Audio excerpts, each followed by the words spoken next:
If you're broke, it's probably because you've been fed the wrong crap by your parents, your friends, your teachers, your community, everyone around you, and it's okay.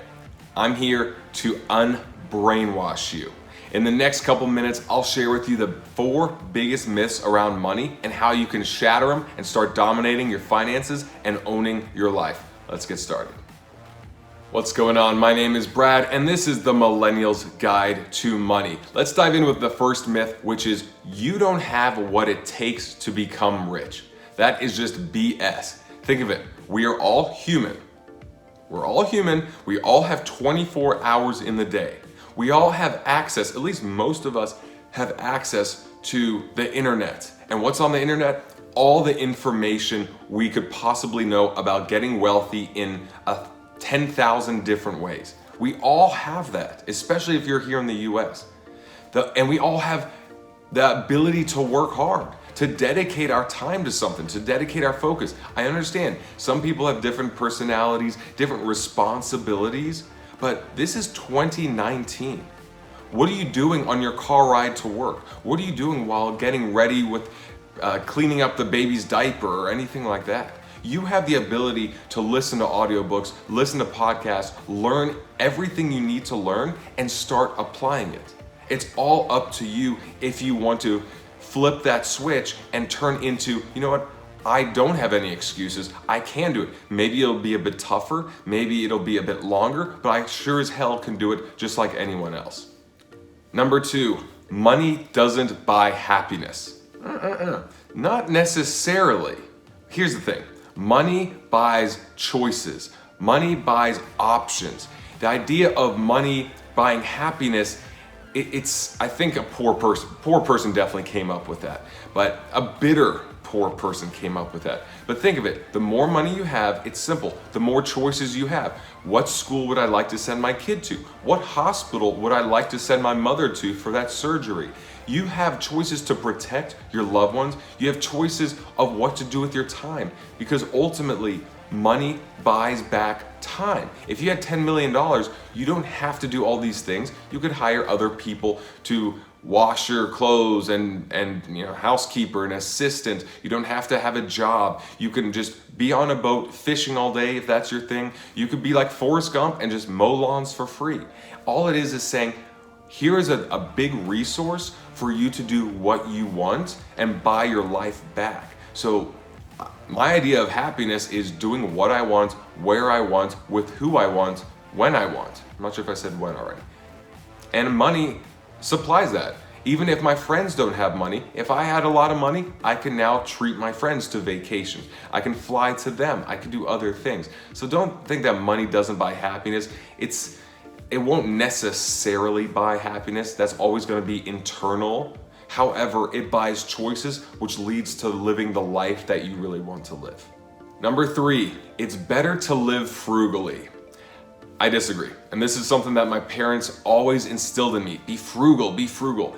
I believe in living within your means, of course. However, cutting back will only take you so far. If you're always cutting back on, well, let's get that last little bit of the toothpaste. Let's get this last thing. Let's get the cheapest car. Being cheap and frugal does not mean understanding value, but also you can only cut back so far. If you have a family of 3 or 4, what are you gonna do? Have a 1-bedroom house? How about understanding it's important to find value in things? Don't have extra rooms in your house when you can't afford it or when you have other goals, but at the same time, you need to understand, okay, I need to think abundantly. I need to attract more money. I need to add more value to this world so I can make more, so I don't have to keep cutting back, because there's a point where you just can't cut back anymore. You'd be sacrificing on your physical health. You'd be getting the cheapest groceries with the most chemicals and preservatives. You would drive such a cheap car that maybe it breaks down and then you have to get it fixed and spend more money. Understanding value while expanding your income is the goal. Don't always be cutting back. Find what works, find the possessions, the investments that bring you the most value and joy, and then expand your income from there. Number 4 is being wealthy is for bad people. And this is just bogus. Money is simply an amplifier of who you are already.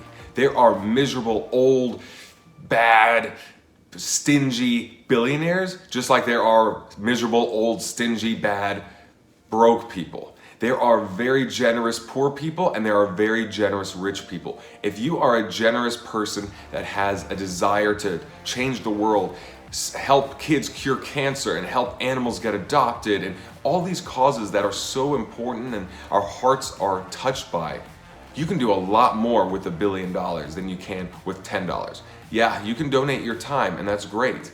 But with $1 billion being donated, you could hire 1 million people or 10 million people or whatever to do that job as well. You have people like Mark Zuckerberg and Bill Gates and Oprah and so many people that give generously, but they can only give millions and millions of dollars because they're wealthy.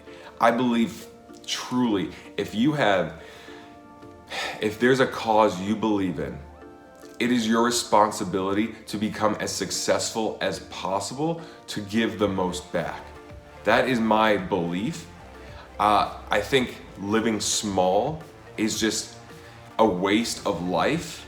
And if you have the ability to give more and to create more and to succeed more, you should do it because you're gonna give it to the things that will make the most impact. And personally, I would rather impact 1 million people than impact 10. That's just my belief. Those are the 4 myths about money. Let me know what you think in the comments below, and I will see you on the next episode.